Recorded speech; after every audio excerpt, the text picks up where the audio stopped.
Fala galera, beleza? Então, a UFVJM, né, pelo que a gente viu nos vídeos anteriores, vale a pena se dar uma olhada no canal, ela tem uma prova muito baseada na questão da relação, ou pelo menos eles gostam que você use a relação passado-presente. É como se algumas coisas do passado elas fossem reflexo do presente.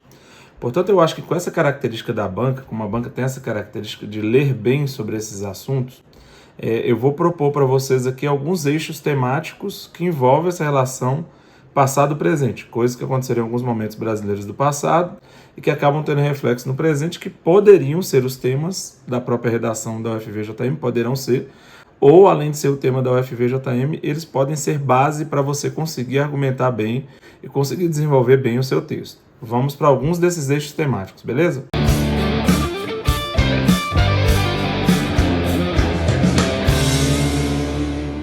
Bem, uma das discussões muito presentes aí, e que a chance é boa de aparecer, é sobre a questão da ditadura militar e como que o período da ditadura militar, os períodos autoritários, contaram até com o apoio de alguns empresários, que acabou gerando nesse ambiente de violência, onde teve problemas como, por exemplo, a passeata do 100 mil, na época da ditadura militar, né, que teve o assassinato do estudante Edson Luiz, que acabou motivando a passeata do 100 mil nos anos 60. Além dessa questão vinculada ao movimento estudantil, também é muito importante, daqui a pouco eu vou até falar aí do infeliz, né, falecimento aí do Lobo Borges há pouco tempo, a UFVJM pode ser que cobre de você essa violência que existe contra professor, que acaba que, muito parecido com o que acontece no filme O Agente Secreto, muitos professores estão sendo violentados, né, inclusive até mortos em faculdade, né, então teve a professora que morreu na faculdade, porque o aluno falou que tinha um problema com ela, ou era um caso, coisa parecida. Teve alguns professores que são ameaçados em lugares de periferia. Então, essa ideia de desvalorizar o professor e essa ideia de violência nas escolas, mas violência nas escolas muitas vezes contra o professor, inclusive envolvendo muitas vezes familiares ou coisa parecida, quase que numa superproteção da geração atual, pode ser um dos temas. Porque como no Agente Secreto, um professor acaba... E a gente vai ter aqui no canal também vídeos sobre agente secreto, fica atento. Mas um professor, ele acaba fugindo ali de perseguições, né, e acaba indo para Pernambuco em relação a isso. Essa ideia das perseguições aos professores, ela está muito presente. E a própria UFVJM, basta você olhar o vídeo lá, ela já percebeu que naquele clima Wagner Moura, ela já percebeu que, ou já teve uma tendência a avaliar bem, pessoas que utilizam professores perseguidos, como foi o caso do Paulo Freire, como foi o caso do Fernando Henrique Cardoso, como foi o caso do Milton Santos, que são pilares argumentativos interessantes. No caso do Paulo Freire, com essa ideia da educação emancipadora, de criticar a educação bancária e de colocar uma educação mais crítica, uma educação que vise a autonomia. No caso do Milton Santos, uma educação que gere também a transformação social a partir da boa relação do homem com o meio ambiente, visto que ele é um geógrafo, e com o uso dos meios de comunicação. Então, Milton Santos pode ser útil para isso, e também foi perseguido pela ditadura militar, além dele ser baiano, negro, e também sofrer na ditadura militar. Você tem o professor Darcy Ribeiro também, que teve problemas na época da ditadura militar e também é importante para trabalhar, por exemplo, a questão indígena. Então, esses professores perseguidos e exilados, como o próprio Fernando Henrique Cardoso, que é o que eu não utilizaria na redação, por já ter sido presidente do Brasil, mas discute muito bem sobre a identidade do brasileiro, esses professores perseguidos, né, como aconteceu na época de Getúlio Vargas, também com o caso do Monteiro Lobato, que acabou sendo preso, essa ideia de professores perseguidos, de professores acuados pelo Estado, e como é que essa desvalorização dos professores, como é que isso se reflete no cenário atual dos alunos e das próprias escolas, principalmente de periferias, mas várias outras escolas, tanto de ensino superior como de ensino médio, ou às vezes até de ensino básico, é importante. E lembrar que a professora, né, que deu sua vida pelos seus alunos num ataque que houve aqui na região do norte de Minas, ela vai virar uma série da Netflix, né? Felizmente, em vez de ficar só colocando bandido, vão colocar uma professora como protagonista, que é aquela que tentou salvar de um ataque, né, de uma pessoa possivelmente que tinha problema de saúde mental, as crianças, né, de uma creche aqui na região do norte de Minas. Essa professora também é um repertório, assim, uma base de exemplo importante de como é que o professor luta pelos seus alunos, mas como é que muitas vezes ele é vulnerável dentro do próprio ambiente escolar por ficar num ambiente inseguro, ou às vezes que é agredido por alunos, ou às vezes que é agredido por pessoas de ambiente externo. Então, essa questão do professor, ela pode ser uma das questões cobradas na UFVJM, que apesar de já ter cobrado o eixo da educação, que é aquele eixo da educação baseado nessa educação positiva, né, que foi usada, e vocês podem ver nos vídeos anteriores aí, ela pode cobrar essa questão da violência e essa violência no ambiente escolar. Além disso, você pode ter bullying, que pode ser uma das questões que são cobradas. É bom vocês assistirem a série Adolescência, que a série Adolescência pode ser inspiradora para discutir essa questão. Então, essa violência no ambiente escolar, exatamente a escola, que Durkheim colocava como uma das instituições sociais importantes para tentar a sociabilidade dos alunos, é um lugar que está ficando cada vez mais difícil diante de vários desafios. Então, pode ser que essa questão seja lembrada aí sobre a segurança pública nas escolas ou a segurança nos ambientes escolares. Fique esperto com esse eixo temático, é um eixo forte para a redação da UFVJM. Outro eixo temático importante aí é sobre memória, verdade e justiça. Por que esse eixo temático, Alessandro? Porque assim, na história do Brasil também, visto que a banca tem essa preferência ali, possivelmente por heranças da ditadura militar, existiu no Brasil, baseado não só na ditadura de 64 a 85, mas na ditadura varguista também, de 37 a 45, existiu no Brasil campanhas de anistia.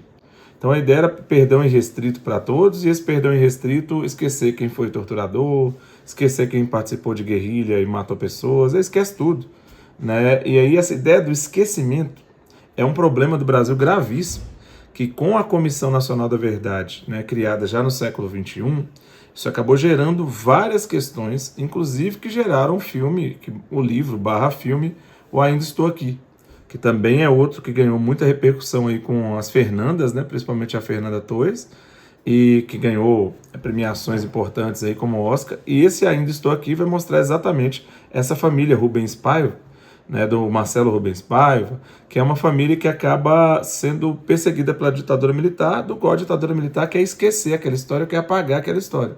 E o que vai acontecer com a Comissão Nacional da Verdade é que essa história vai ser retomada, e essa história retomada acaba virando um livro, que vai mostrar a história de Eunice, né? Eunice, que é uma figura real, né, representada pelas Fernandas lá, Fernanda Torres e Fernanda Montenegro, mãe e filha, que vai envelhecendo no processo, né, e vai tendo esse processo de memória, onde ela vai querendo lembrar, ou pelo menos saber, sobre a questão da trajetória do seu marido, que foi torturado na ditadura militar.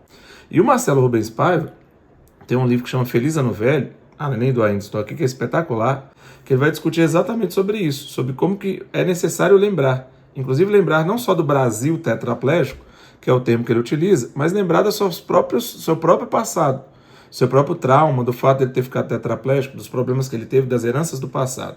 Então essa perspectiva da lembrança, para que a gente possa ter um país democrático e justo, também é um eixo temático assim, bem importante de ser discutido. E certamente, se essa questão da lembrança e do esquecimento for colocada na redação, é muito importante que você volte nessas questões de diálogo com a história, para você discutir essa questão da importância da memória, né? Como é importante lembrar e não esquecer, para que você consiga agir, né, de forma como cidadão ativo, de forma democrática e cidadã. Fique esperto nesse eixo temático de memória. Ele é um eixo um pouco perigoso, porque se ele aparecer, pode ser que as pessoas não consigam articular direito, e aí as campanhas de anistia que acontecem em 1945 e a anistia que acontece em 1979, tentando perdoar todo mundo, é uma ação do Estado, assim, talvez que mais atrapalhou a história do Brasil. E quando a Comissão Nacional da Verdade já buscava lembrar, mas acabava que essas pessoas que cometeram vários crimes no Brasil, principalmente se tiverem dinheiro ou se tiverem patentes, geralmente é bom que isso seja esquecido. Então, você vai lembrar só dos crimes vinculados a determinados tipos de pessoas, e a outra você não lembra desses crimes aí para conseguir proteger alguns determinados grupos ou políticos ou empresariais. Fica ligado nessa questão, nessa discussão de memória, que também é o segundo eixo aí que eu estou discutindo, que é um eixo importante para a prova da UFVJM. Outra questão importante aí é a questão da censura e liberdade de expressão. Porque veja bem, essa questão da censura e liberdade de expressão, muitas vezes ela foi discutida associada, por exemplo, ao Estado, né? E aí você tem, por exemplo, o AI-1, de 1968 para 69, onde a liberdade de expressão ela foi cerceada pelo Estado. Então você tem um Estado autoritário que vai cercear a liberdade de expressão, tanto quanto aconteceu na era Vargas. E as pessoas não podiam se expressar, e tem aquela luta pela redemocratização do país, que vai acabar resultando na Constituição de 1988, né? Há repertórios muito importantes ali daquela transição do Brasil militar para o Brasil democrático, ou pelo menos dito democrático. Beleza. Só que aí, quando você chega nos anos 90, essa censura e liberdade de expressão ela vai para outro caminho. Qual que é o outro caminho? Por exemplo, a questão da liberdade de expressão, por exemplo, em programas como o do Show da Xuxa, que um dos personagens chamava praga e o outro chamava dengue. Então você brincava com duas doenças, e as duas doenças eram os personagens engraçados, além da Xuxa ser sexualizada e adultizada. Xuxa que veio da pornô chanchada e de programas vinculados. E aí, é liberdade de expressão? E aí, tinha que censurar? Deveria estar a faixa lá, é proibido para maiores de 18 anos? O programa da Xuxa que é infantil, então assim, aí já temos um outro problema. E o terceiro problema, mais recente, esse me incomoda talvez até mais que os outros, não sei mais que da ditadura militar não, mas mais do que da Xuxa, que acabou que eu vi as programações da Xuxa, não sei se isso foi bom ou foi ruim para a formação, mas eu vi. E aí tem vários documentários que falam da Xuxa, das Paquitas, vocês devem estar lembrados, que show da Xuxa é esse? Né? Que é aquele lá da menininha reclamando lá do show da Xuxa. Entre censura e liberdade de expressão também, para mim, é bem incômodo, assim, bem incômodo mesmo, a questão das séries da Netflix estarem abordando criminosos como protagonistas. Suzanne Hitchcock, aí tem a Tremembé, então assim, virou dar um protagonismo e dar uma visibilidade para pessoas que são criminosas, isso ganhar visualizações, isso ganhar audiência, isso gerar dinheiro para as marcas, que é algo assim quase surreal. Se eu não estivesse vendo, eu ia falar que era surreal. E me lembra muito um filme, vale a pena vocês darem uma olhada, é um filme americano, mas é do Oliver Stone, é legal, chama Assassinos por Natureza, que o filme discutia exatamente isso. Só que o filme é dos anos 90. E veja como o filme era legal. O filme mostrava como que o protagonista, ao matar acho que 27, 26 pessoas dos Estados Unidos, ser um serial killer, a mídia ganhava muito dinheiro com ele. E aí quando ele foi preso, a mídia foi para dentro da cadeia para ganhar dinheiro com ele e ele deu mais audiência do que o Super Bowl. Eu lembro que no filme tem um momento que ele pega a mão do repórter, dá um tiro na mão e fala, agora eu quero ver a audiência crescer. Então assim, o filme é cheio de referências, né, a desenhos animados violentos. Então assim, até onde vai a censura? Parece que a censura vai até um determinado grupo empresarial ou político em determinado período quer ou não. Então essa discussão sobre censura e liberdade de expressão, sem caminhar para aquela discussão um pouco mais vazia de orientação política, direita, esquerda, coisa parecida, também é uma discussão que vocês devem ficar atentos até que ponto que as coisas podem ser censuradas ou não, principalmente no ambiente digital também, que é o ambiente da internet, onde as pessoas geralmente se machucam e aí as pessoas postam, em vez de ajudar a pessoa que está morrendo. Então isso acontece com uma razoável frequência. E parece que essas pessoas, quanto mais violentas são, mais elas ganham visualização, mais elas ganham like, e aí mais elas conseguem ganhar dinheiro. Então, essa relação até onde vai a censura, que eu lembro que antigamente tinha lá, esse filme é proibido para maiores de 18 anos. Se colocar isso na internet, esse filme é proibido para maiores de 18 anos, é quase você pedindo para um menor de 18 anos assistir, porque ele tem internet, e ele fica curioso, ele tem o acesso à internet e ele assiste o filme. Então, assim, até onde vai essa ideia de liberdade de expressão e de censura? Essa é uma discussão importante. Não adianta só citar na redação a frase de Voltaire, posso não concordar com nada do que você diz, que lutarei até a morte pelo seu dizer, porque é perante a lei. Até onde vai a lei? Aí tudo bem, teve o Marco Civil da Internet de 2014, acho que vocês têm que ficar atentos a nível de repertório, né? Tem que usar essas referências que eu falei, temporais também, de como é que a censura ou a liberdade de expressão vai mudando de lugar, né? Entre o Estado, passando pelas empresas de comunicação, e ela vai chegando até as pessoas mesmo de forma caseira, não conseguindo mais controlar porque é de interesse das empresas, plataformas digitais, criança tendo acesso, aumento da violência.